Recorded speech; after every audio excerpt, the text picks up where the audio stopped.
So hello, a very warm welcome to everyone at our event today. This is the second of the series of webinars that we have planned from the platform of voice. So whose voice is it? This is precisely the question from where our platform has emerged. As in a democracy, the voices of the minority are often marginalized. Thus, Voice was born with the help of a group of Indians living throughout Europe, sharing the same ideals. Voice doesn't believe in the homogenization of opinions, but embodies multiculturalism and plurality of race, caste, class, gender, and religion that characterizes India as a diverse nation. In that spirit, it questions the dichotomy between majoritarianism and minority politics that we have seen has been unfolding in recent times in India. And thus, this platform of ours tries to also include the voices of those living in the margins, of those lesser heard or even ignored, who exist merely as vote banks and in politics, but vanishes from the economy. This year, as you all know, has demonstrated this divide even more glaringly, especially in India. We have witnessed the poignant fate of migrant workers and daily wage laborers in the wake of the pandemic. In addition to this growing health crisis, the Indian democracy in recent times has faced a rising number of dissents, worsening further the socio-cultural, economic, and political fabric of the nation. This imagined nationhood of India, in trying to incorporate diversities into one holistic whole, has often, unfortunately, failed to recognize regional diversities, specificities, for instance, the Northeast India. Now, we know how 1947 in the history of the subcontinent has been decisive in giving birth to the modern state and the cultural artifice of India as a nation.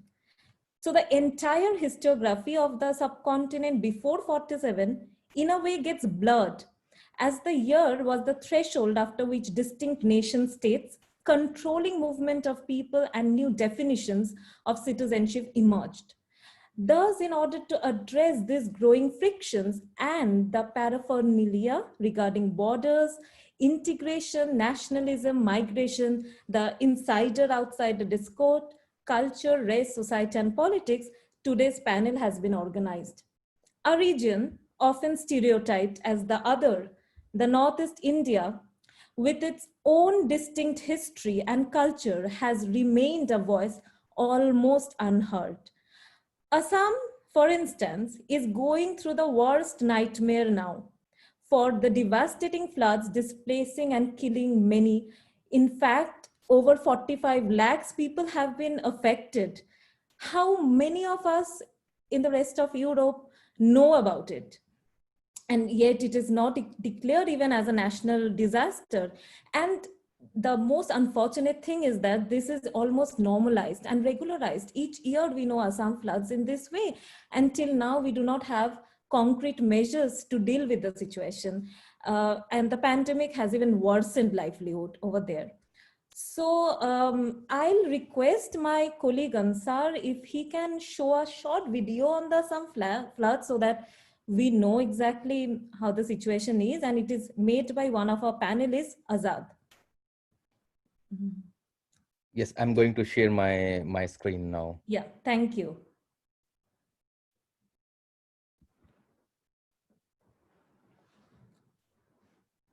Hope you can see my screen now.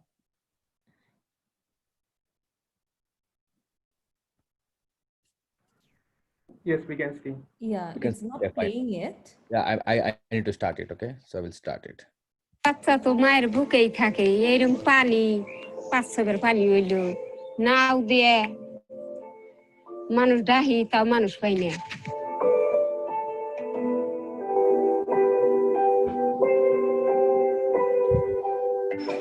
পানি একটা করে ঢেউ দেয় বাবা একটা ছাবড়া ছিল ঢেউ দিয়া বেড়াগুলো সব ভাঙে যায় আর নিচ নেই তো গপ গপ করে ডাবে ঘরে তো এই পানি আর উড়ানে হলে তো এই যে পানি ঠাই পাই না। কালকে রাত্রে 8টার থেকে ধরেন আমরা মানুষ মানে আনা ধরছি জায়গায় জায়গায় থেকে মানে বহুত মানুষ আহারে না ফোন ফোন করে কইছে পরে আমরা যাই নিয়ে আসি তিরপল দিয়া মানে 1-2 ফুট মানুষে মানে এরকম পাতাইলে হওয়ার জায়গা নাই এরকম অবস্থায় আছি আর কি।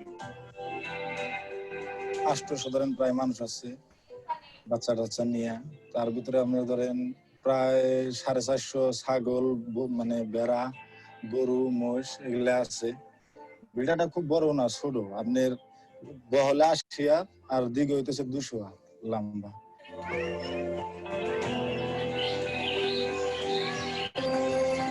সিরার মিঠাইর বাইরে 1 সপ্তাহ ধরে এখানকার মানুষে ভাত পানি পর্যন্ত খায় আর পাচ্ছে না। নিজের বাল বাচ্চা হিসাবে যদি খাওয়ার কোনোটা থাকে বাল বাচ্চাকে খাওয়াইলে নিজেরা অন্য সহ্য করে থাকি পাইলে এখন খাই ওরা বাঁচলে খাই নইলে তো নাই।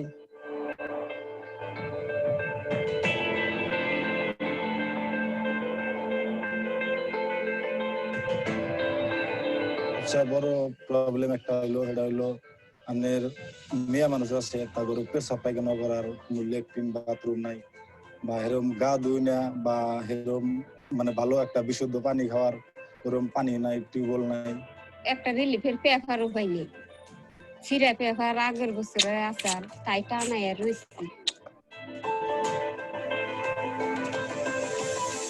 করোনা একটা আতঙ্ক সারা দেশে চলছে অল্প একটু জায়গার ভিতরে মানে 700-800 মানুষ বসবাস করতেছে এতটি মানুষ বসবাস করতেছে যদি হয়তো না হয় কারো যদি একজনের রয়া থাকে যদি ব্যাপারটা আমরা শুনতেছি ছড়ায় একজনের গায়ে থেকে আরেকজনের যায় যদি ওরকম যায় তাহলে তো পুরো মানে গ্রামটা শেষ হয়ে যাবে। সুবিধা দেওয়ার মধ্যে আপনার 500 গ্রাম করে এই সিরা একটা পরিয়ালের আর 100 গ্রাম চিনি এরকম করে ভাগে পাইছি আর কি। পয়সা পাতি তো কিছুই নাই সামনেটা জয় রয়েছে এই লকডাউনের তো নাই হারে না পোলা খায় খাওয়া না হারে না পয়সা পাতি নাই বউয়ের দুধ পায় না ওই যে টিভি হয়েছে ওষুধ খাইছি মেলা কষ্ট খাইবারও নাই মৃত্যু বছরে থাকি আর কি করবো নানেরা যদি সহায় টহায় করে।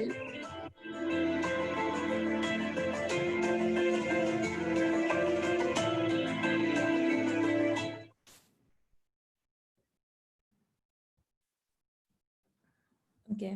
Yeah, Thank you, Ansar. So now you know why it is so relevant for us, from all of us in Voice, to organize a webinar on Northeast. Where does the Northeast India fits in the national imagination of a nationhood?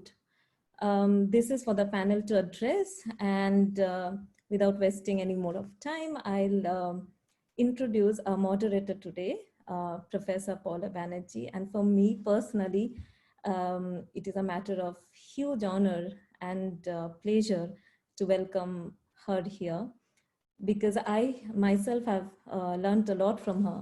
I'll definitely read out her short biography, but then it really is not adequate in expressing how much her contribution is towards border studies and migration and the themes that we'll touch upon today, and how much actually my orientation and my studies. I'm a PhD student in Geneva. If I haven't introduced myself, I'm Khongjirem. Yeah. So I have learned a lot from her, almost everything. So Paula Di, she was a director of Calcutta Research Group, which is also one of the biggest think tanks in South Asia and of course in India. She's best known for her work on women in borderlands and forced migration. She was the former vice chancellor of Sanskrit University and the former president of International Association for Studies in Forced Migration. She is currently a faculty member of the Department of South and Southeast Asian Studies of the University of Calcutta. Winner of many awards, in 2013, she was awarded the Distinguished Fulbright SIR Award and a visiting professorship to SUNY Oswego. Her recent publications include Statelessness in South Asia, Women in Indian Borderlands, and her seminal book, which I really I love it absolutely, is Borders, Histories, Existence, Gender and Beyond, which has been acclaimed as a bestseller also.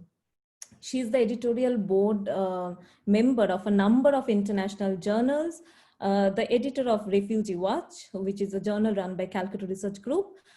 She's in the board of Oxford Journal of Refugees, besides other journals that I'm skipping now. And besides all of this, she has worked on the Northeast way back since the 90s and is extremely familiar with the region. Her contribution to gender studies is immense. So I'll invite Pauladi to take over the stage now and shift the spotlight to her. She will be introducing the panelists and also briefly tell you about the panel today. So yeah, thank you. So much, Rita, and thanks a lot to Voice for having a discussion on a region that I love, that is Northeast India. As all of you know, Northeast India is a region which is connected to the major land through what we call a chicken's neck. And it is quite a unique region with a lot of diversity in terms of states. There are 8 states now. And, the interesting part is that, you get a lot of different ecologies in Northeast India, different climate types in Northeast India. And I'm particularly happy and very honored to be here today amongst a lot of young people who are, to me, young people who are working on Northeast India, because I think a lot of research needs to go here, both in terms of policy decisions and in terms of understanding people. There are, over 160 indigenous communities in Northeast India. But whenever we think of Northeast India, and I'm sure Jeet will talk about this, students, when we get them from Northeast India, it seems like it's one homogeneous whole, landmass, which is not true at all. Northeast India has huge diversities, whether you talk of the hills or the plains, whether you talk about the indigenous populations, whether you talk about climate types. So, it's almost like a world of itself. And it has a very, again, complicated history with the Indian mainland, connected, as I told you, through the chicken's neck. Northeast India, actually, Northeast as a region is a very, let's put it this way, contemporary terminology and a contemporary formulation. This region sort of was attached to India through the Treaty of Yandabu in 1826, and Assam was actually, even when India became independent, I mean, there were 3 regions, Assam, Manipur, and Tripura. And then from Assam, largely, the other regions were carved out. Even before 1947, we have histories where communities from Northeast India met, let's say, the Simon Commission or many different commissions, and started talking about their own particular region, because they had a very strong logic to that. They wanted to have a region, not one region, but different regions to themselves, because they felt that their specificities were very, very important in their everyday life and in their worldview. But of course, that did not happen. So Northeast India became something that was connected to India for a very long time. Interestingly, parts of Northeast India was under the Ministry of Foreign Affairs. It's only in the 70s that we see this return to home affairs. And, so the consideration was that, if you go through the Lok Sabha debates in the 50s, you will see that particularly when Bordoloi was discussing about, Gopinath Bordoloi was discussing about the 6th schedule, there was a lot of, misunderstandings even among the members of legislative assemblies and their understanding of the people of Northeast was very skewed. So one of the reasons was because it was difficult to go to Northeast India, to understand the people, to parts of Northeast India.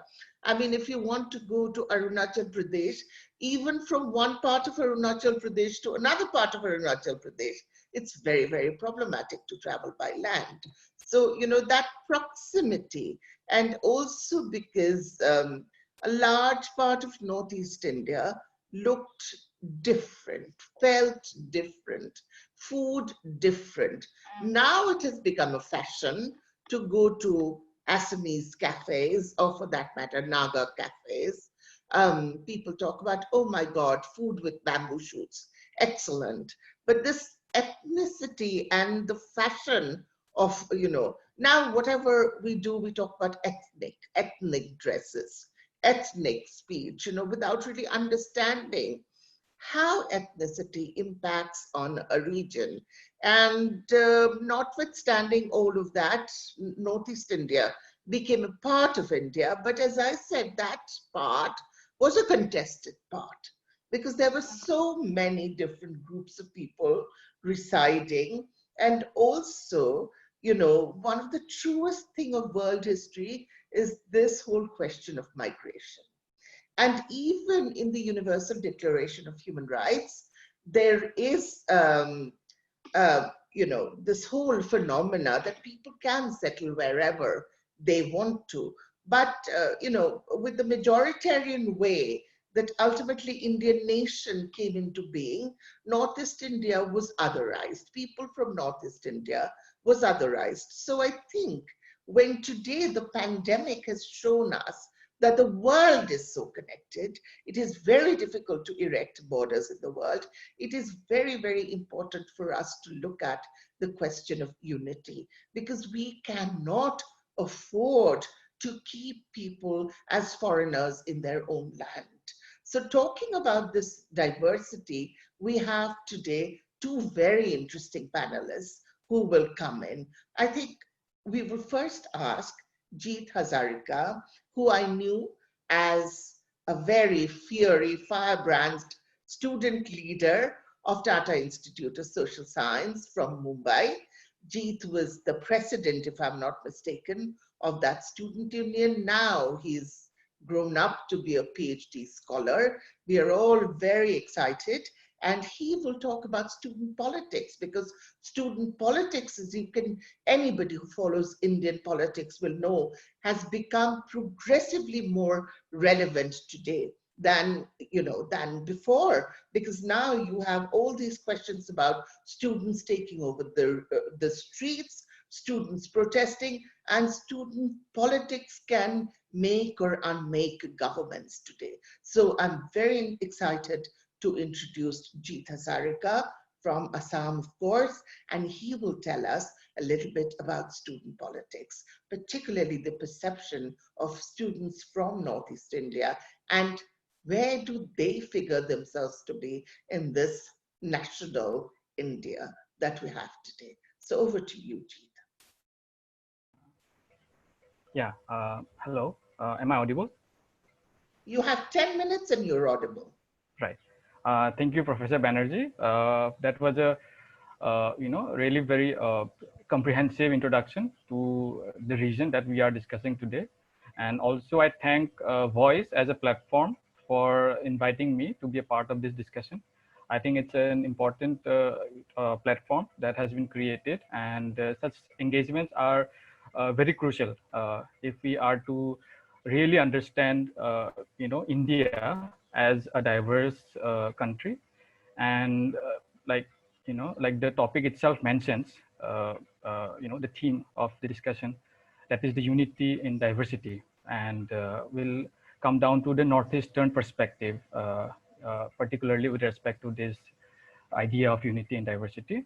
And but before that, I would just like to highlight, one particular aspect that I have a little bit of apprehension about is, and also because it's a declaration that I always give wherever I go, that I cannot speak for everybody in the Northeast. And that is something that nobody can actually do, because we have such diversity. And when we talk about perspective, I would actually like to emphasize, it is not singular, it is plural. So it has to be perspectives. There are multiplicity of perspectives within Northeast as well. And I can only reflect one of those many perspectives that are there in the region. And also I have a little bit of, I was a little uneasy coming into this discussion, especially because when we talk about diversity, there is also an element of representation. So there are many voices which do not get these platforms. I come from a community which has been a dominant one, at least in the context of Assam and its history. So and when I was invited, so I was a little skeptical, but I thought that because there are issues concerning Assam within Northeast right now, which are very critical. So I thought it's an important discussion, and I would want to participate in that. And my one of the organizers who contacted me, Raj, he's here, and he briefed me about the topic and what exactly was I to reflect on. And as Professor Banerjee has already highlighted and actually made my work a bit easier when we are to discuss Northeast. And I would not go into introducing what Northeast constitutes, because that has already been addressed. And within the limited time that I have, I would want to reflect more on the topic that we have, unity in diversity, and what is it that we are trying to achieve through this discussion. My entry point would be exactly that. When we talk about diversity, and there is an underlying premise of difference that has to be emphasized in this discussion, because it is difference that actually constitutes diversity, and we have to bring that aspect out whenever we talk of unity, because there has been a push towards unifying the people of the country into one nation, and that has been the project ever since India as a nation state came into being, and that is also invested within the constitution itself, a unifying constitution of all the different groups and their identities within this one larger nation. And within that as well, the constitution has has provisions to retain certain form of differences with certain communities, certain ethnic groups, particularly from certain marginalized sections like the tribes of Northeast. Their differences and the identities that come out of those differences are to be preserved, protected, and maintained with great level of autonomy. And through that, we have all these different constitutional provisions, not just the sixth schedule, but also other articles, including all the ones in the Article 371 A to H. So I would not go into discussing the constitution much, but I would come back to how it is very essential to understand Northeast as a region of contradictions and contestations, and these contradictions emerge out of these differences. At times when we are trying to preserve these differences and the identities within those the region, a territorial frame that has been imposed after 1947, how each group has been contesting and has also been negotiating for protecting, preserving their own claims, own claims, whether it is cultural, whether it is spatial, territorial, or political. They have been negotiating those spaces within the framework of the Indian nation, as well as outside the framework. Why I refer to the one that are important when we talk about Northeast, that there are also groups which are which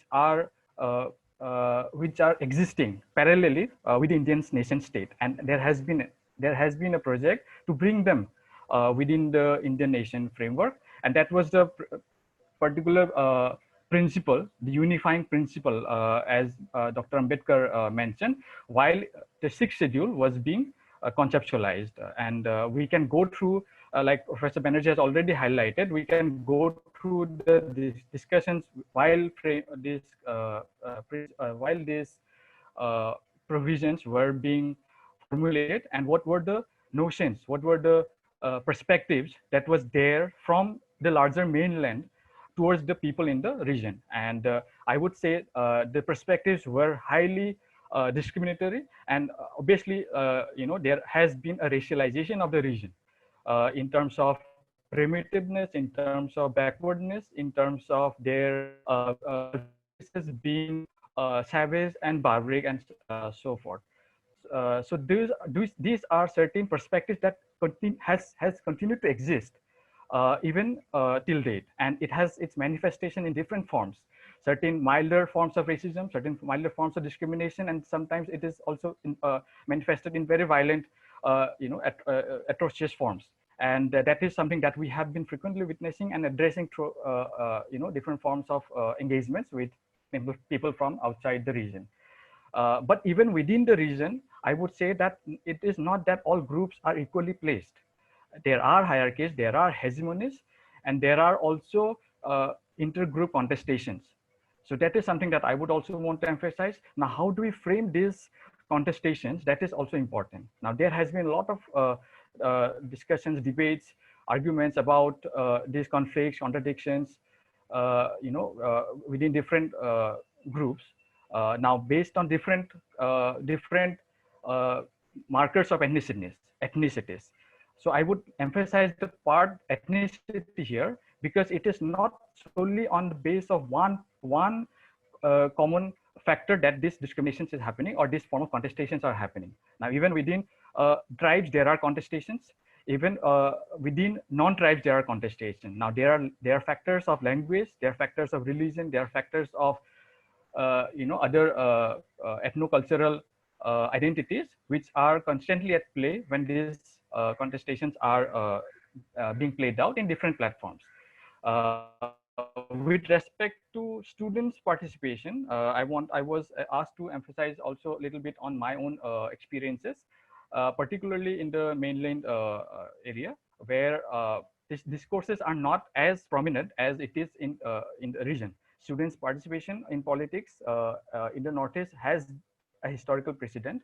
And in fact, they have at times been able to bring a lot of attention on the issues. Yes, there are also challenges, and there are also internal dynamics within this student politics, which has sometimes created additional problems. But then at the same time, it is students who have mobilized time and again on various issues. And then that is what I also have personally been able to address within my own engagement with the students groups that is there in the mainland. And our reception has been quite engaging. That is what I would feel, that there are different groups, there are different ideological groups within mainland, and they have also different approaches to look at the region.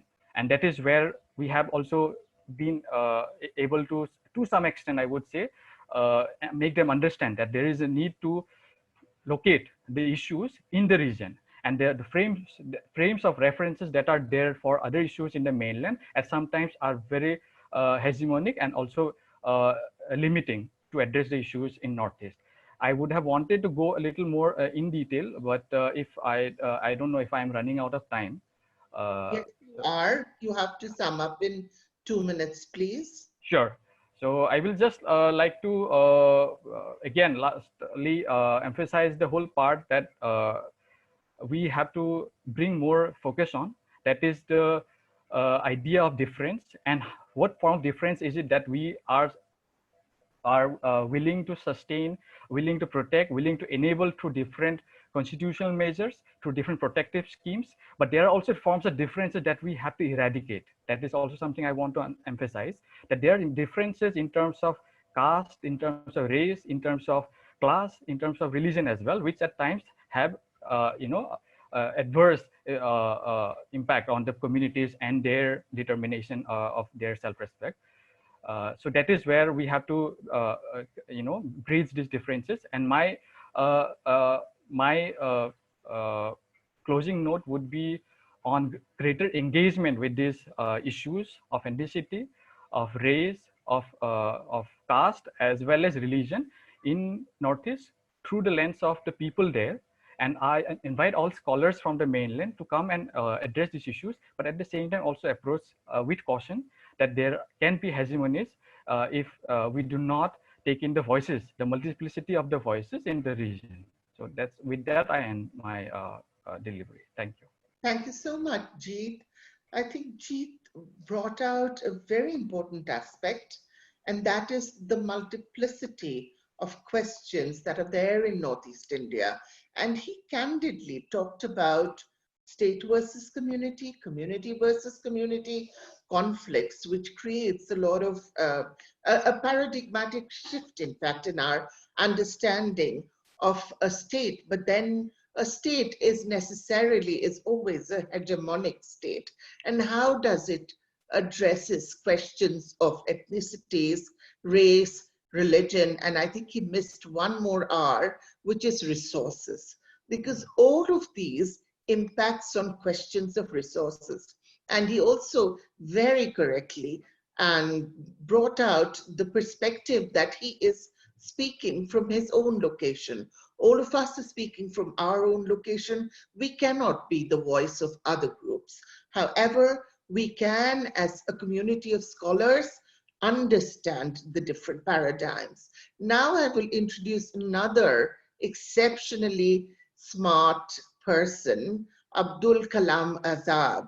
He has been working quite extensively with Harsh Mandar, and I don't think Harsh Mandar, at least in this community, needs any introduction. He is a researcher, he is a community activist, he is a writer. You will often find his writings in Wire, in Scroll. If you don't go through these, please go through these online journals and magazines. They are very interesting. And he will talk about a very vexing issue. He will address the question of citizenship. I think citizenship is the kernel question that sort of problematizes any discussion on Northeast India. He will talk about, and I know right now his mind is with the flood victims, but we will urge him today to talk about the whole notion of NRC, CAA, and how, inner line permit creates complexities within that, and how this question becomes so very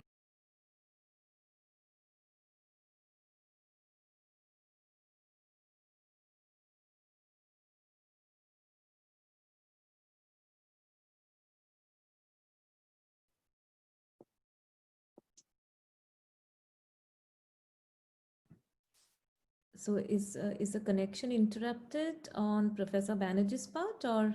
Yes, it's her connection, I guess. Yes, yeah, I think it's her connection. Okay. So maybe we can start with Azad? Or? Yes, you can. In the interim, Sujarita, you can take the role of moderator and we can move forward. Yeah.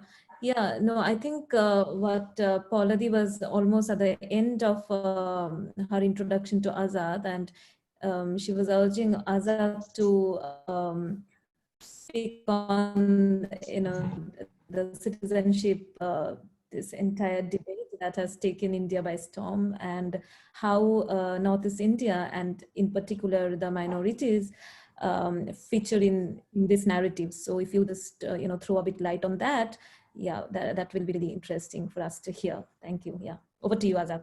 Thanks for joining us.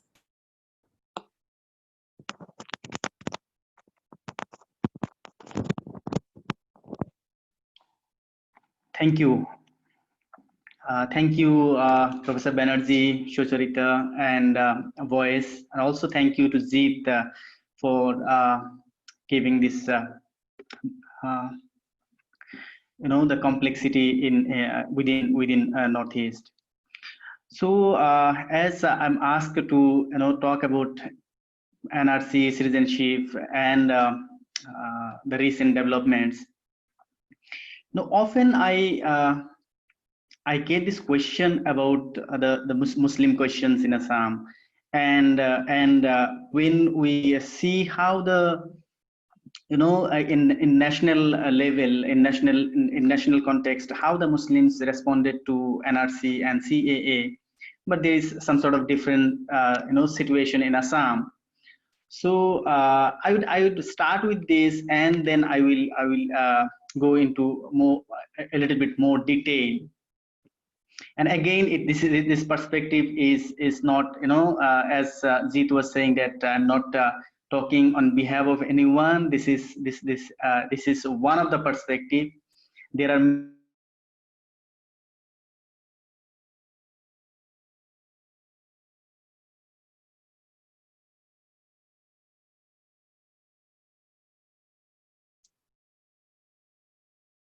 are communities like Priya and Moria.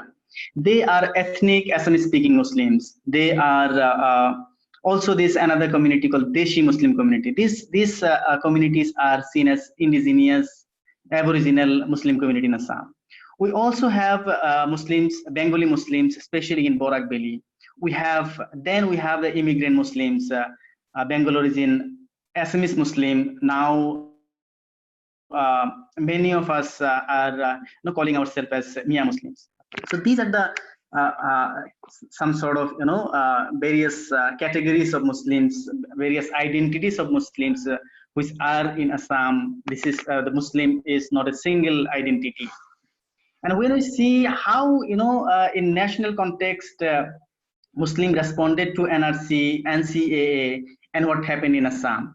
So if we see that in national context, Muslim protested against NRC and CAA in large number. Muslim participated in large number. They took leadership. We know about Shaheen Bagh and other protests. They are concerned about the question of secularism. They're concerned about the the victimization of Muslims. They were saying that hum kagaz nahi dikhayenge. But what happened in Assam, how the Muslim responded to this question of citizenship, question of NRC, it's different. Muslims in Assam, they didn't protest against NRC, they protested against CAA. The concern is more of on language, culture, resources, political dominance. These were the main concerns. The question of immigration from abroad, from Bangladesh and other parts of the countries. So these were the questions. So now, as an activist, as a community worker on the ground, why we didn't oppose NRC the way Indian Muslims are opposing? When they were saying that hum kagaz nahi dikhayenge, we won't show the papers, what we were doing when NRC started? We were doing the exactly different, exactly opposite kind of thing. We were helping people to prepare their papers. We're helping young volunteers to train them to go to village after village and help the poorly lettered members of our community to participate in the NRC process. And this is in mainstream narrative, the dominant narrative, dominant perspective, it is shown as a grand consensus. But was it a grand consensus? Was it really, that even the Muslims of my community, Bengal origin, Assamese Muslim community, who are on the who are facing this burn, they welcome this process.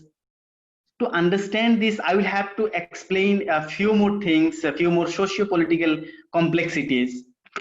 So first, let me start with some basics about overall our Assamese society. Assamese society is essentially a secular society. Here, the religion is in backyard kind of thing. The socio-political discourses are defined by language, culture. Religion is not primary kind of thing. Our society is influenced by spiritual leaders like Srimanta Shankardeva and Ajahn Peer. They taught us about Ek Haran Nam Dharma. We are more of the Assamese society in general is secular. They respect each other's socio-cultural beliefs and all. If you go through some of the writings, very interesting observations was made by one Scottish historian, W. Hunter.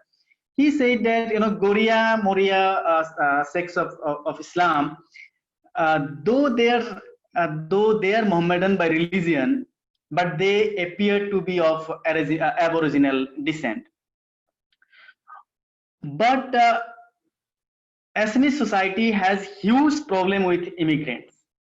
Immigrants, be it Muslim, Hindu, or anyone else, they have a huge problem. And it has, as Professor Banerjee was saying, that it has a reason why this problem exists. So we'll have to understand that when Assam was annexed by British in 1826 after this Yandabu Treaty, British saw that there's a huge tract of land.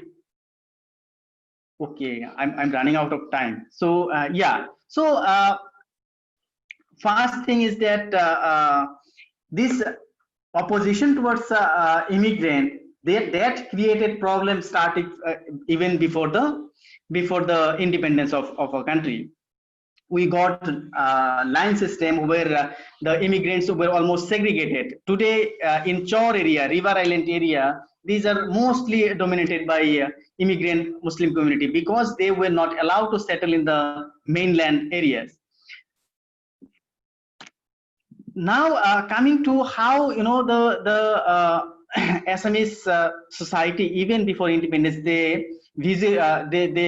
vision of Assam after independence.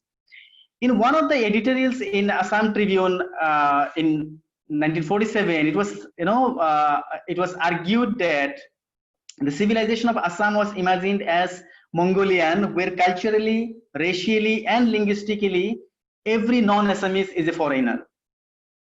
And if you see the first opening speech of independent after independence, Assam's governor, he was saying that now the native of Assam are the master of their own house.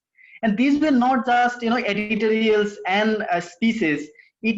This had huge impact on people, especially on immigrant community. Adivashis in Assam, a large number of Adivashis were brought by British. They lost some sort of political privilege when our country got independent. The Muslims, they were subjected to eviction, violence, and then we know 1951 we got the NRC. So this is not something very new case. This has been in Assam for a long time. Now, in post-colonial Assam, the immigrant remained others, but there were some sort of, some others are tolerable, some others are intolerable. So the Muslims in 1950s, so the Muslims, they declared that their mother tongue would be Assamese, and that helped to got the to make Assamese as the official language of Assam. So so the Muslims of Bengal origin, they become some sort of tolerable other, but the Bengali Hindus, they were the other. But again, when we see that, during Assam agitation, in the advent of Hindutva, this otherization, the Muslims position got shifted to other or the intolerable other. Then we see what happened in Nelly, what happened in Chaulkhua, and this way, this problem of citizenship, problems of contested citizenship. You see, we have before NRC, we already had processes like D-voter. Please sum up in half a minute. One or two or a few hundred. More than 3.7 lakhs people were marked as D-voter. We have reference cases, almost similar number of people. So this way, immigrant, especially Muslims and Bengali Hindus, they were facing this sort of processes. And then we got the NRC. In 2010, when NRC, the pilot project of NRC was started, it was not like that everyone and accepted. They protested. They questioned that there are huge issues in the proposed NRC. There's a huge protest in Borpeta. 4 persons were killed in the protest, and then when Supreme Court of India took charge of monitoring the process, people started to accept. They got some sort of assurance that the court will monitor, and also there was some sort of hope shown to us that once the NRC is done, we will get rid of the stigma, we will get our equal status in the society. But when we see what has happened, I see that actually throughout the processes and the actions that were subjected to these communities that made us I'm sorry, we have to end it.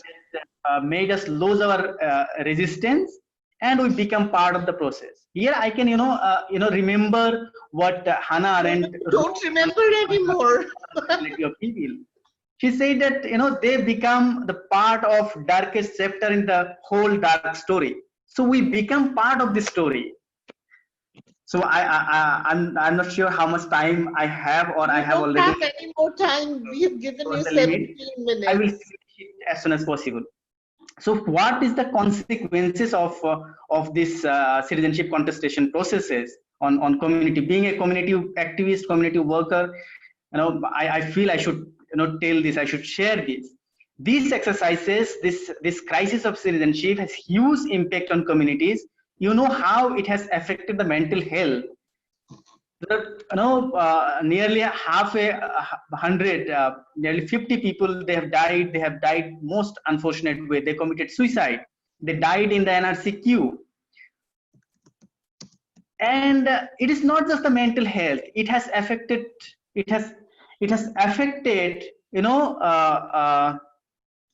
Overall human development of the community. Not only. Yeah, I will stop it now. So so the last sentence I'm finishing is that today we are discussing citizenship, but in Assam, millions of people are submerged. Their homes are washed away. Their crops destroyed, cattle washed away. So this is the situation, and we have to discuss about these issues. So as a community, we want to discuss the real issues. We want to become, we want dignity and become part of this larger society, where in this diverse society where everyone gets equal share, gets respect. Thank you. I'm so sorry. I know you have a lot to say because this is a very vexing questions, but the only reason we wanted to, move on is because there are a lot of questions that we have already got, And we need to have a discussion, a robust discussion on that. So very, very sorry. Azad spoke very interestingly on the question of citizenship and how NRC in Assam has been happening from 1951. But I will give up my time of summing up. Rather, we will move on to the questions.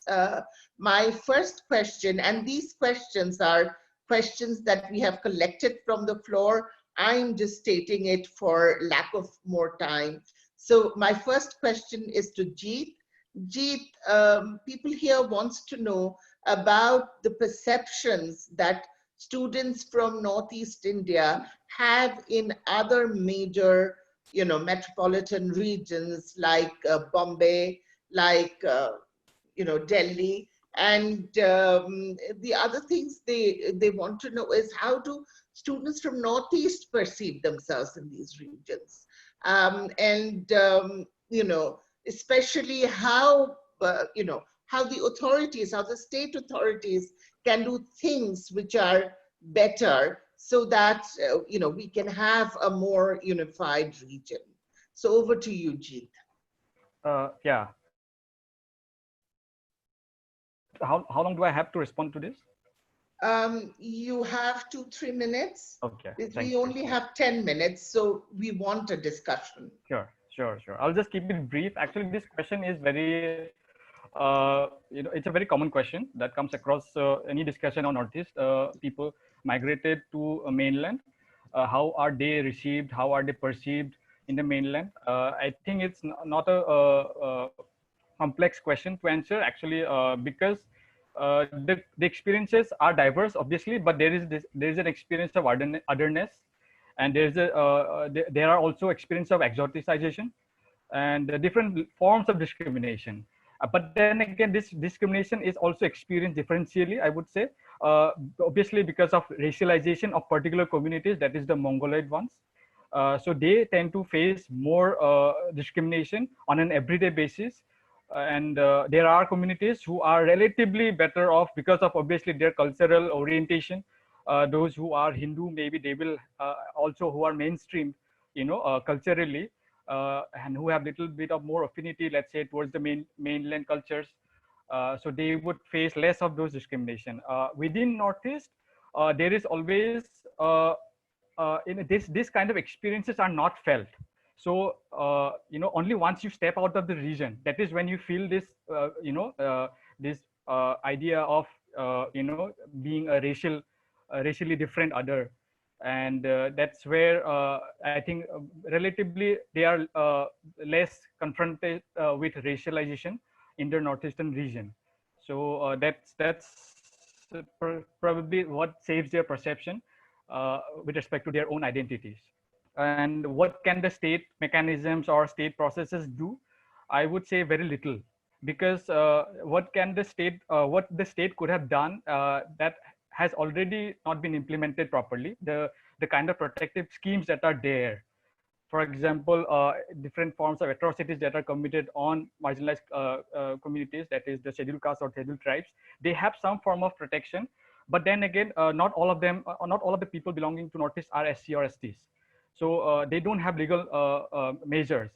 So just briefly giving an example of my own experience, in 2018, I faced, me and some of my friends from Northeast, we faced a mob violence in Mumbai itself, and we could not approach any institution. Even when we did approach the police, we faced another form of stigmatization from their end. And so this is something that has been continuing. We are trying to bring in some form of justice, different ways, but legally there is very little. But the state can intervene in terms of greater protection constitutionally, but at the same time there has to be a cultural orientation of the people, and the mindset has to change, the racialization has to change. That is a long term project, and I think it's also the public's responsibility, people's responsibility to inform themselves, to engage with people, and that probably will address the issue. Yeah, thank you.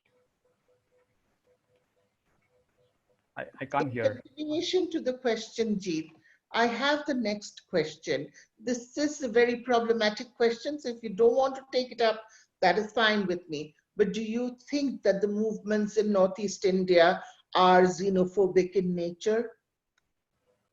I would like to answer that question because this is something that we have been charged with. I have personally been questioned on my own stand with respect to different movements, ethnic nationalist movements, particularly in Northeast, and how is it different from other movements that is there in other parts of the country. I would say when we frame something in the in terms of different exclusive communities, there will be a form of otherization that can sometimes translate into a form of xenophobia that is there. But that is also something that we have to understand, that the phobia or whatever form of whatever fear of the other that exists within different communities is not with respect to any specific ethnic marker.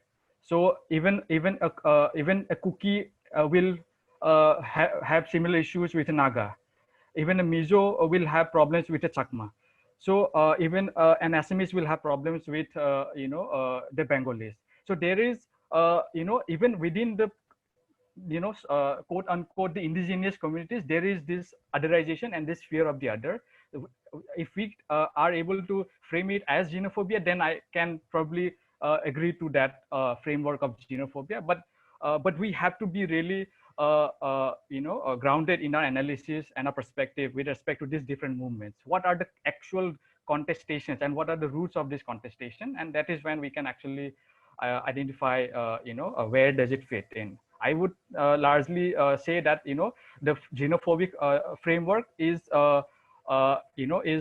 not fully informed. I would say it's because of the lack of information, lack of engagement, probably why we fail to understand the roots of this discontent.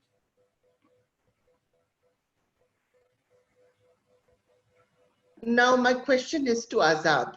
Azad, do you think that there's a level of alienation among different communities in Assam? And what can one do about this whole issue of alienation?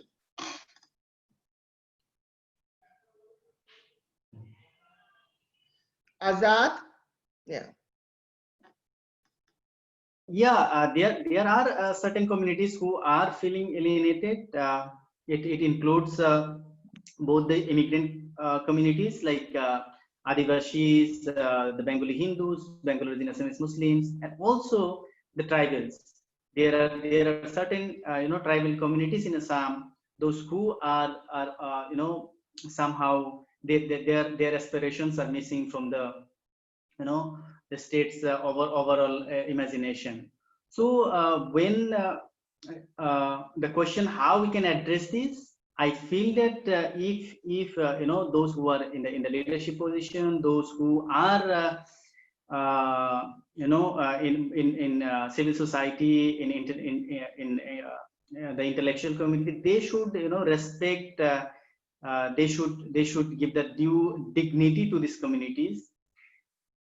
They should be get ready to take them as the equal stakeholders in the imagination of our society. And I feel that this is lacking in a huge way. Thank you.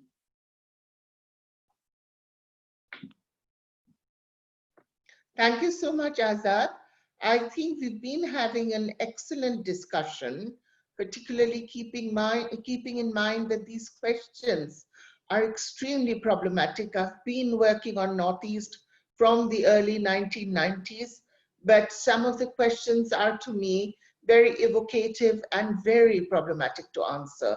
But both the speakers have been able to lay before us some of the complexities that guide interpersonal relations, intercommunity relations in Northeast India. But there is one caveat. We have not brought out the issue of gender at all. Now, this is by choice, because I thought since we have only 1 hour for discussions, there have been questions to me as to why I'm not talking about women in the context of Northeast India. This is a very, very important context. EPW brought out a special issue a few years back on this question of women in Northeast India.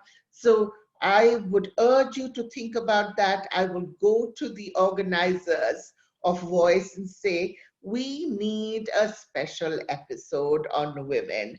Having said that, I think we've had a very interesting discussion. Thank you to both the speakers.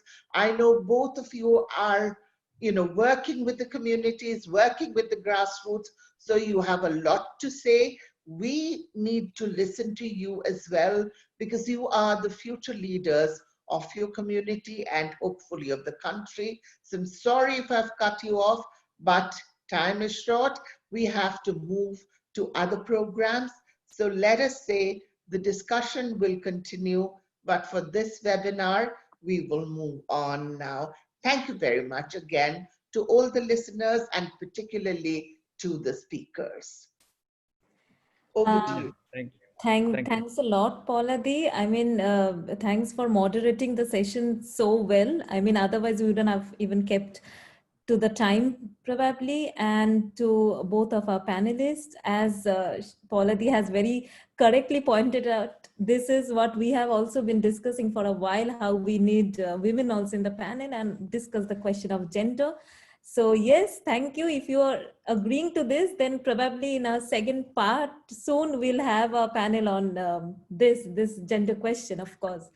So with that, we will move to the second part of our program, which my dear friend and colleague Raj will be introducing and moderating. And of course, we will tell you all about the, we will try to collect some donations for the floods. That we'll tell you at the end of the session, but we'll just move to the second part. Raj, please take the stage. Thank you. And thanks so much, Paula Di, for joining us. Thanks a lot. Thank you, Sucharita. And of course, once again, thank you, Professor Banerjee, Jeet Hazarika, and Abdul Kalam Azad. I regret also that it was short because the topic was important and interesting, and there was a lot more to listen to. But we move on to the next segment, where we have with us live from Wakin in Meghalaya, two musicians, Komik Khongjirem and Rojet Buhphang. Can you hear me?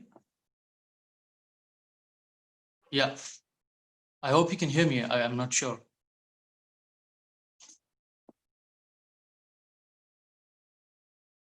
Hello?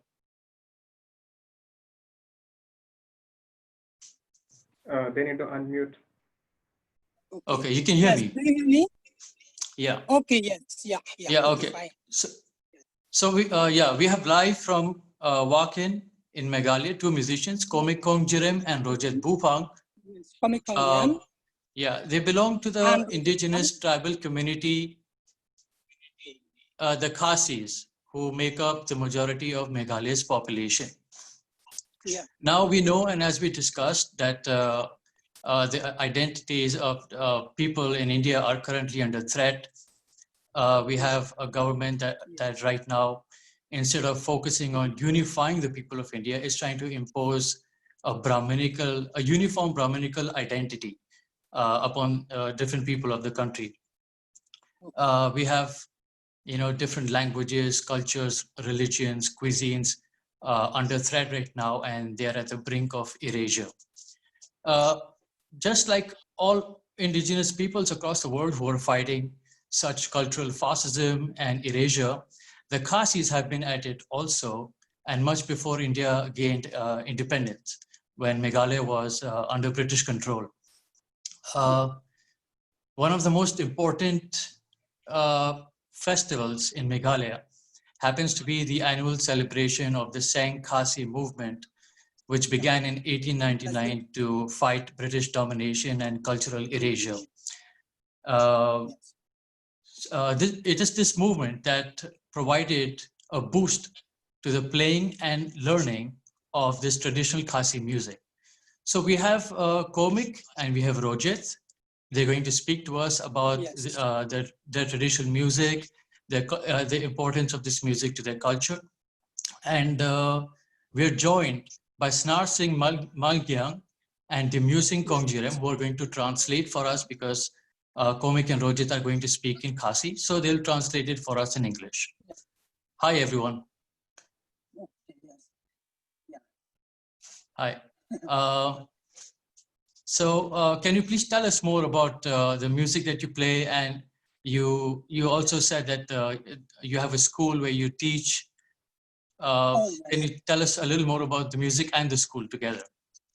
Okay, yes, I will translate it to Rojet because Komik right now he's not feeling well, right? Okay, so that's all right. I will ask the question to him.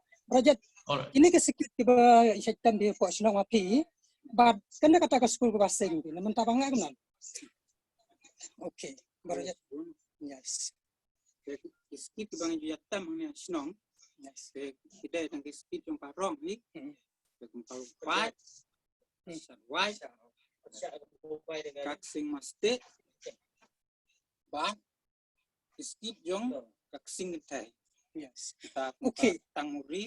Yes. Mostly the drum beats, which the musicians in this Wakan village, they play are mostly non-religious drum beats. They have varieties of non-religious drum beats here, like kamaste, kalumpa, kaarding, and a variety of male and female drums. That is what Rojet said. Okay. Can you please tell us something about the meaning of male and female drums? Oh yes, I think it's better if Rojet can show. Yes, that would be great. Rojet, hai kata sing senrang. Oh nice. That is sing senrang, or we call male drum. Okay. Yeah, this is male drum. And can you show us the female drum? Sing yes, it is different. This is female drum, right? Yeah. Okay. Yeah. Is there a reason why that one is male and this one is female? Yes. Okay. Rojet, hilanya tu yang ini balai bagan kandeng ikut sing thai balai kandeng sing senrang. Dan di mana? Yes, there are different meanings, different terms. Kane kada sing senrang, bas, ha ka jimut juga, the kathawia ka ball yung senrang. Yes, this is male drum, and it implies the power of man in Khasi. Yes, power of male in Khasi society. Yes, we know you know that we are playing this male drum two at a time. That is the power of male in the Khasi society. Like for example, one as the uncle and another as the father of the family. Yes, and then singing time female drum. Yes. Yes, this is female drum, and it implies, it signifies for the female, and it is mostly beating with one drum only. Okay. Okay. I have a question about the Khasi society, which I was reading, and it said that the Khasi society is mainly a matrilineal society, matriarchal and matrilineal society. So I guess women play a more dominant role than other parts of India, than in other parts of India. So do you have women who also play this kind of music? Do they play these drums? Do they sing and dance together with the men? Or is it just mostly men who practice this? Okay, I will explain. I will translate the question to Rojet.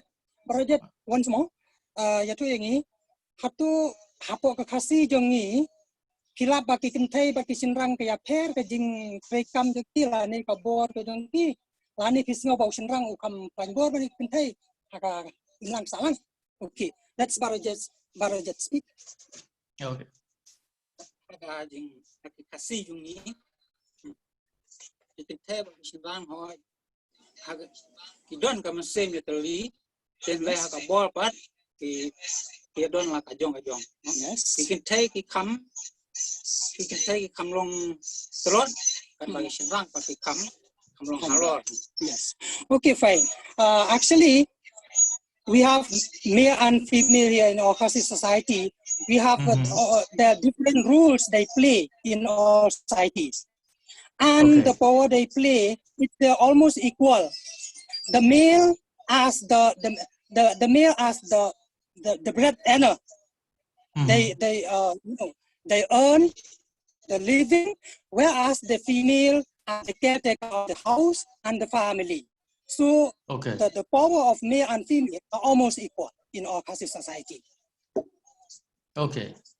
Can we have a look at the drums, because the camera is not showing it properly right now? Yeah. Yeah, we can't even see you also properly. Yes. Yes, thank you.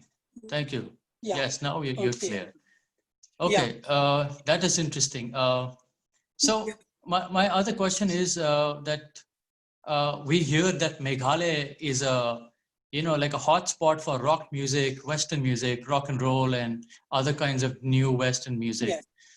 Do you feel that also Bollywood, like all the Hindi film music that's really popular that side? Do you think that traditional Khasi music faces some sort of a threat, or you find that young people are not interested to play or learn this music and instead learn how to play the guitar or something?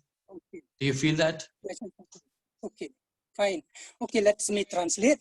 Barajat sisisin biangaran kejengkeli. Hamai hapo Meghalaya jengi kadai ka Shillong, lani ka Jaka, kamtam ke Shillong kadai ka bagi brio ke music. Kamtam egi Western, lani ki rock music. Set ia yang kitin ki dekar ki paring ki banabaran, bagi tem hane bagi pensong set ke kum jong huma ki hupi, dai kanai ke jong hanglat na benta ka traditional music yang ia na por kasi.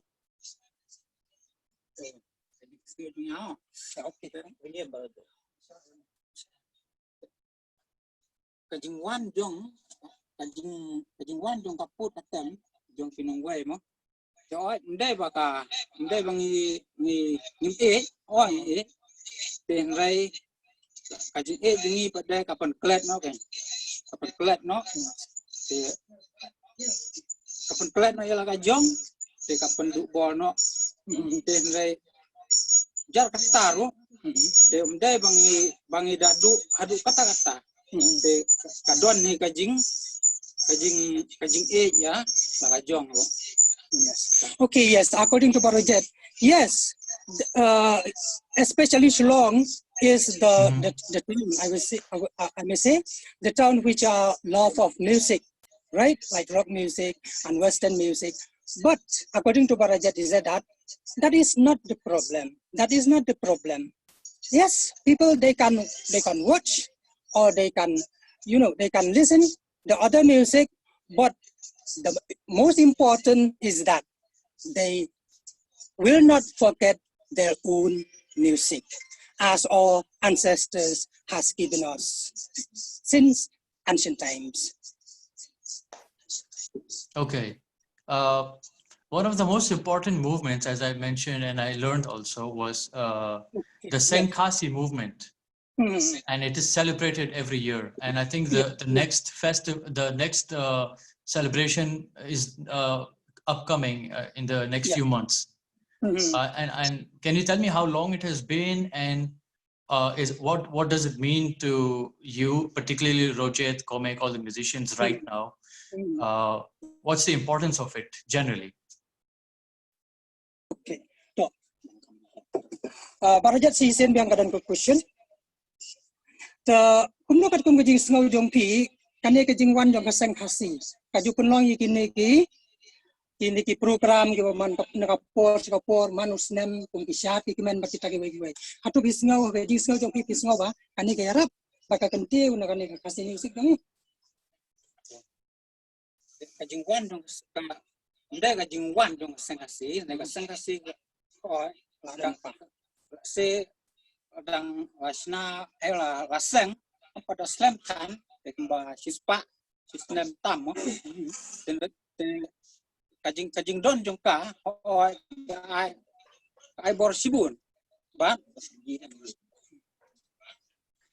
ai sem sibun ya kajing long tenrai ya kajing ngai tenrai ba kumju ru ya nadu kapur katem kajing long geriti gustul jingai ba kunta katem. Yes, according to Rojet, he said that Senkhasi organization even is not a very, I may say that not a very long organization established here, but the work done by the Senkhasi has to a great extent uplift the Khasi music, dance, rituals, and other culture of the Khasi society. So we need such an organization to uphold and uplift our Khasi traditional music in particular. Okay, okay. Thank you so much. I was wondering if you can, give us a little performance and see what the music sounds like. Yes, actually, they have prepared about 7 items to display here because they are musicians, okay. so they are going to play. They are eagerly want to play and to show Wow, you. that is lovely. Yeah, we are very happy to have this, but I just want to inform you that we have 15 minutes, 15 to 20 maximum. Okay, yeah. Yes. And you'll have to adjust the camera so we can all see the performance. Okay, I will try. Yeah. I will try my level best, and also Mr. Dumoy also is here. Okay, Rojet, you please play some music, and we will listen. So, Rojet, ini suara na, kembali na.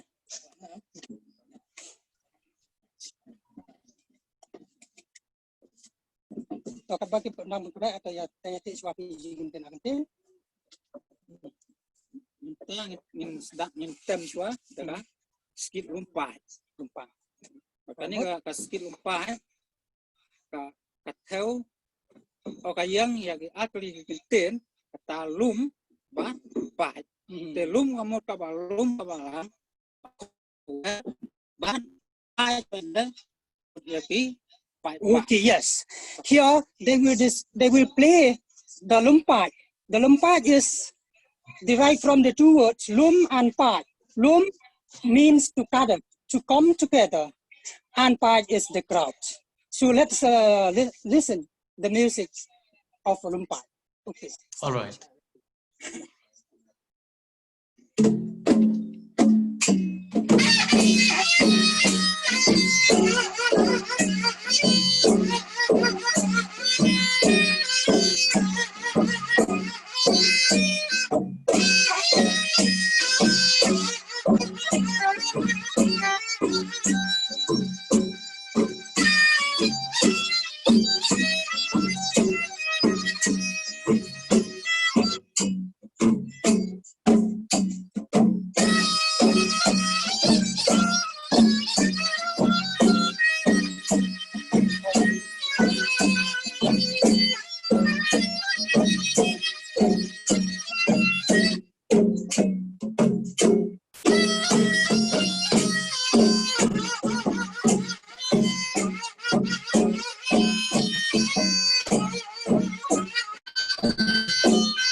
Okay, yes, that is lumpat. And next, they will play the, okay, tell me about it. Kaksing yajanti. Kaksing means drum, yajanti means the pathway. Yeah, let's hear the music of the Kaksing. Okay.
Okay, that is Kaksing Linti, and Right now, Komik will play Kasing Pong. Komik will play the sing pong. And you know, Kasing Pong is an instrument played at home with family and friends. Okay. Yeah, the sound produced by this sing pong is quite similar to the female drum. It is played by holding the drum with one hand and striking with another hand. So Okay. let's see Komik what he plays.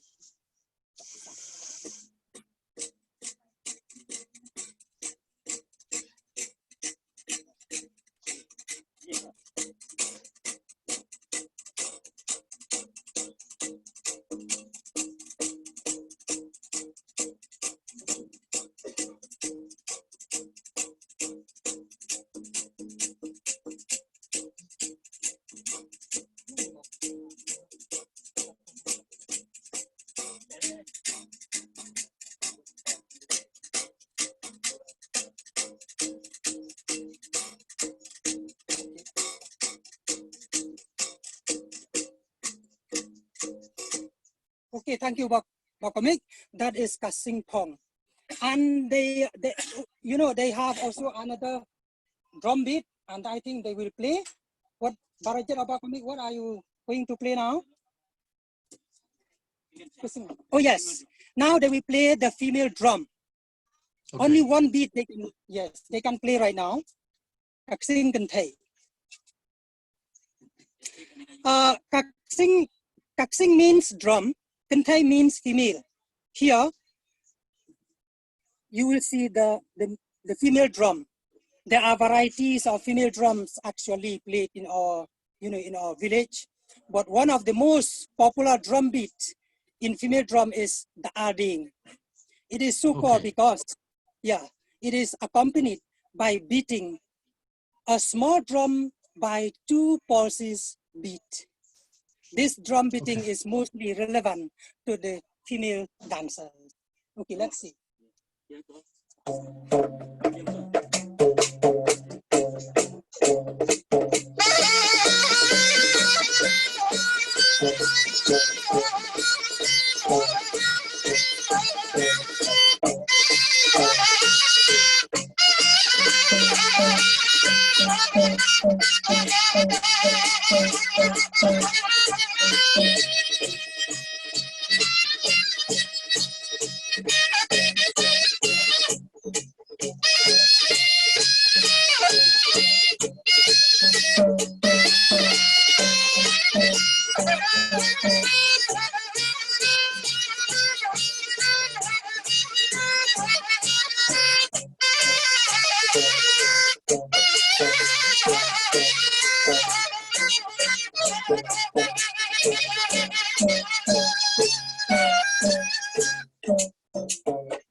Yes, we cannot play a very long time because due to time constraint.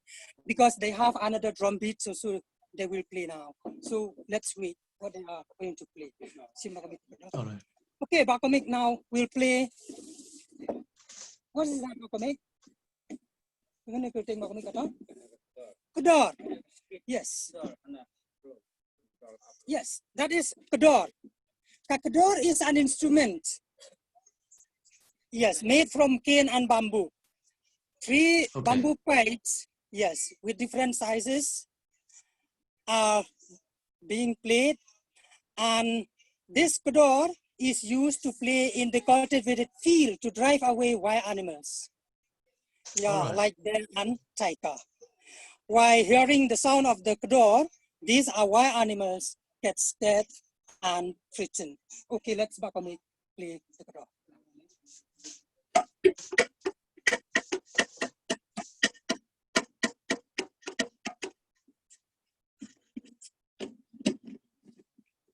Yes.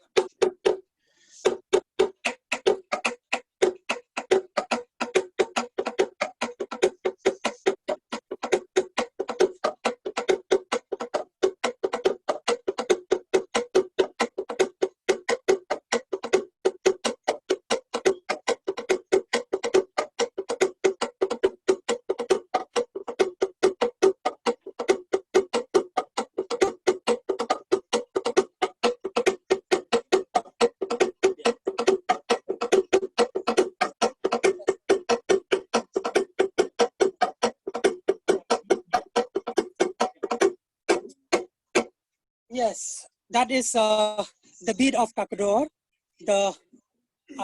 you know, being played at the cultivated field to drive away animals. Now, yes, they have another drum beating. I think this one also is very unique.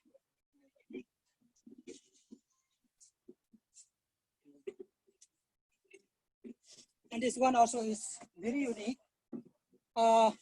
Rojet, abing tamunan ya? Yes, but Rojet and Komik now will play Katep Moba. Yes, they will play Katep Moba. Katep Moba is a drum beat played by the village, by our village in ancient times. The Khasi, after burning the dead body of a person, collect his ash of bones and keep it collectively with his family and clan in a man-made cave or stone called Mauba or Maushiing. We believe that the soul of the dead body will peacefully remain along with their forefathers and foregrandmothers eternity. It is in this occasion that Katamauba is being played with 2 male drums, cymbals, the flute. Okay, now listen. All right, all right.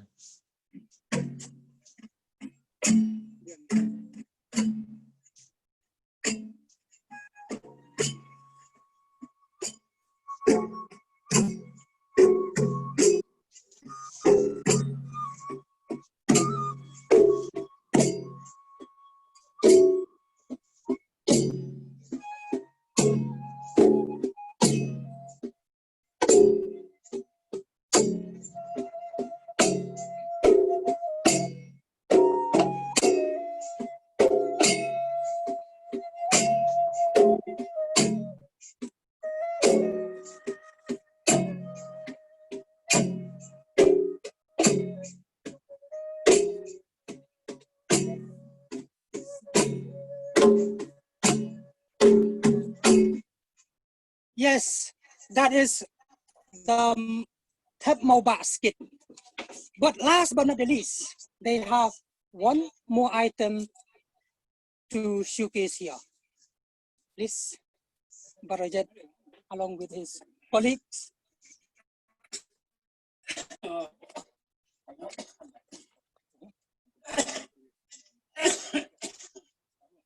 Okay, son.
Okay, well, so that is what Barajet and Bakamik, they, they showcase their talents and, and ideas here.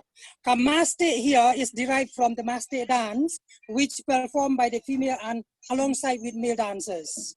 the beat transmits joy and shows the conclusion. Maste therefore symbolically means to come together with harmony, leaving all the misunderstanding and hatred to be one under the umbrella of Usim Ukume, or the native ruler. This is unit of drum beat signals the conclusion. Okay, with that, I think we come to the end. And one thing, because you know, Rojet and Komik have told me that they have something to say. Do you still have time, Raj? Of course, please go ahead, happily. Okay. Yes, Rojet will speak. Yes, we'll say a little bit.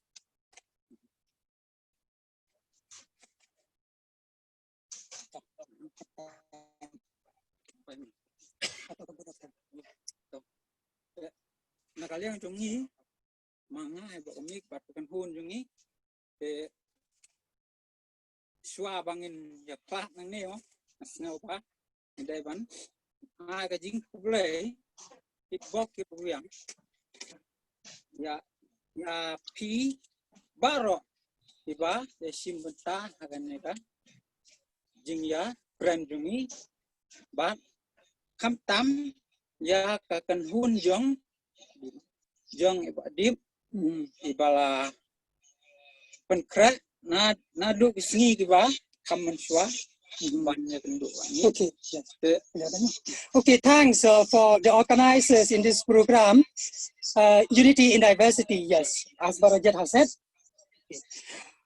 We actually illiterate and ignorant, but we are, you know, proud for being selected to expose our ideas and talent in this platform of video meeting. You know, they have nothing much to say, but their heartfelt gratitude goes to Master Deep, who have taken initiative, and his colleague for inviting us to showcase our culture and tradition. In fact, those are in fact, there are lots of culture and traditions which we have in our village, but you know, due to time constraint, I think we have displayed on a few of them in brief. And one thing is that Komik and Rojet Buhphang and Komik Khongjirem, they have, you know, set up this Singularity Institute in this Wakan village to impart training and to teach the young children of the village, especially for music and dance. So I think the hard work, the coming generation will be sustainable. So they also invite you and your team. Yeah, they also invite you and your team to come to this Wakan village when the pandemic is over, to come in our village to witness and to have a share with us about the Khasi music and the Khasi culture in general.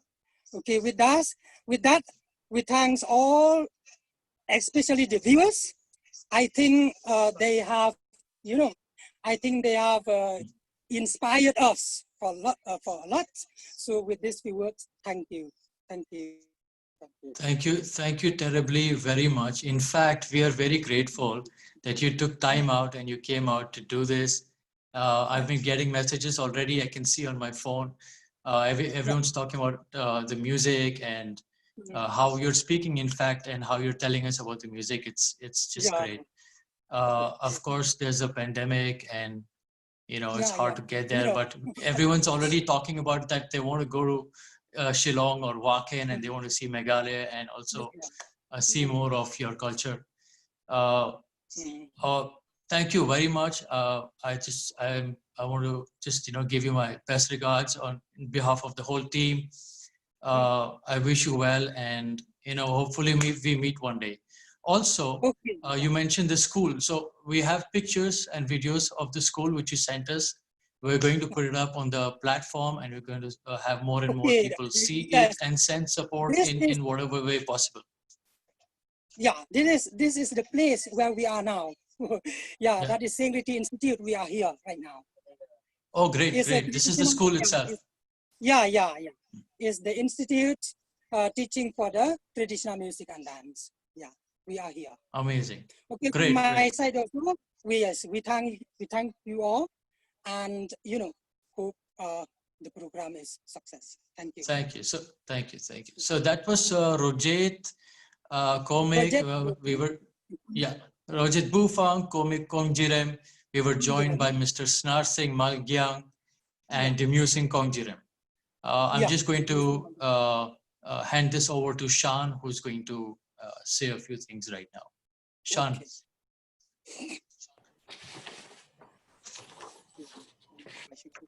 Thanks, Raj. Hello? Yep. Yeah, Shan is going to speak now. Mr. Snar Singh, it's Shan. Okay, yes. Welcome. Okay. Thank you all for your participation in the event, that is Unity in Diversity, a Northeastern perspective, which addressed the Northeast India's uniqueness by exploring questions focusing on cultural stereotypes, race, society, and politics. I would rather call this as a celebrational event of regional diversity and plurality in the broader framework of an united and inclusive India. My sincere thanks to Voice Core team for their efforts to organize this fruitful and meaningful event, especially Deep, Raj, Sujarita, Hanif, Ansar, Abhishek, and each and every organizers who are heart and soul of this Voice team. Special thanks to our panelists, that is Mr. Jeet Hazarika and to Mr. Abdul Kalam Azad, and to our event moderator and Professor Paula Banerjee. And yes, she moderated the event very well. Our special thanks to the musicians, that is Mr. Komik, Khongjirem, Mr. Rojet, Buhphang. They gave us a real opportunity, right, to hear and feel the Northeast flavored indigenous music. And also our sincere thanks to the translators, that is Mr. Snar Singh Malgyang and Mr. Demusing Khongjirem for their contribution to this event. Thank you. Finally, I wouldn't end this event without a thank you note to our beloved participants and supporters. Please keep supporting us in our future events. We will keep you posted about our upcoming events in our Voice platforms. Thank you all, and have a great evening ahead. Thank you. Okay, thank you. We have one last thing to add. Sucharita, you want to do this? Yeah. Thanks, Raj. Thanks, Shan. And thanks to everyone, especially the wonderful musicians. Thanks really for joining us. I just wanted to make an appeal to everyone listening us now. We have a link to share with you. That's a Keto link. This is for donation that we are trying to raise for Assam, the floods. So this link is like of the organization Karwane Mohabbat. Probably you all are already aware of it. It's Harsh Mandar's organization with which Azad, one of our panelists, is actively involved. So we are sharing the link in the FB comment section, and we'll try to share it widely. Please help us in generating as much as fund possible. And yeah, in the situation. Also, I don't know whether we have any more scope, but I was wondering, though Shan has already, thanked everyone, but I was wondering whether Jeet and Azad will like to have one last sentence on, like anything they feel like, whether they want to chip in anything, since they are already with us here in live.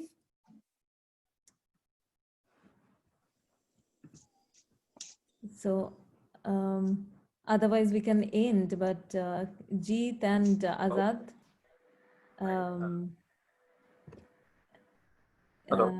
Yeah, hi.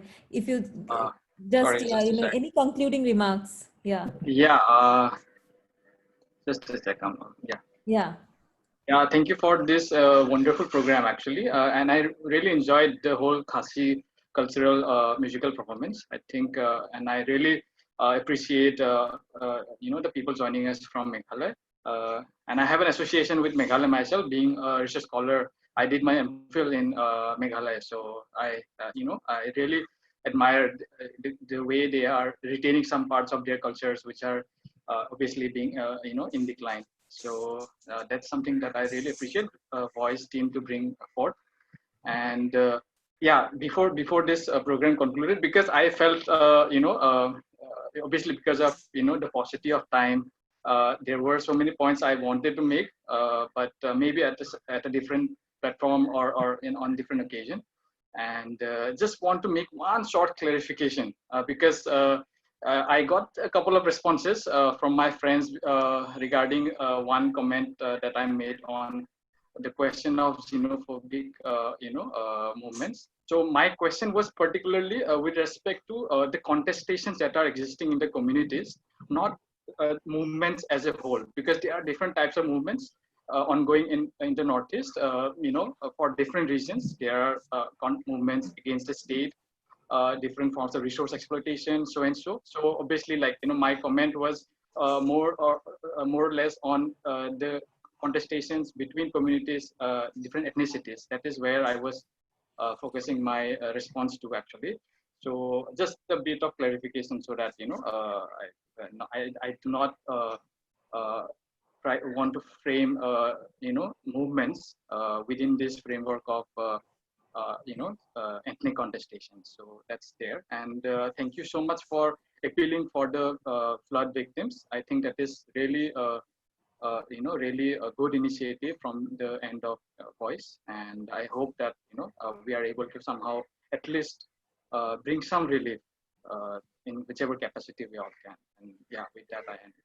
Thank you so much for having me here. Yeah, thanks so much, Jit. I mean, the time thing is actually, I was wondering that maybe you guys will have something to say at the end, because would have been lovely if we all could have listened to you and Azad a bit more, to everyone actually. So Azad, if you're here and if you also wanted to, yeah, thank you. Yeah. Thank you so much for giving this opportunity. Also, I spoke a little bit more than my time limit. I'm sorry to Professor Banerjee and also Voice. Anyway, this is a great opportunity, and we could speak our mind, and especially the appeal you have put out for Assam flood. We are struggling a lot. Like Jit, I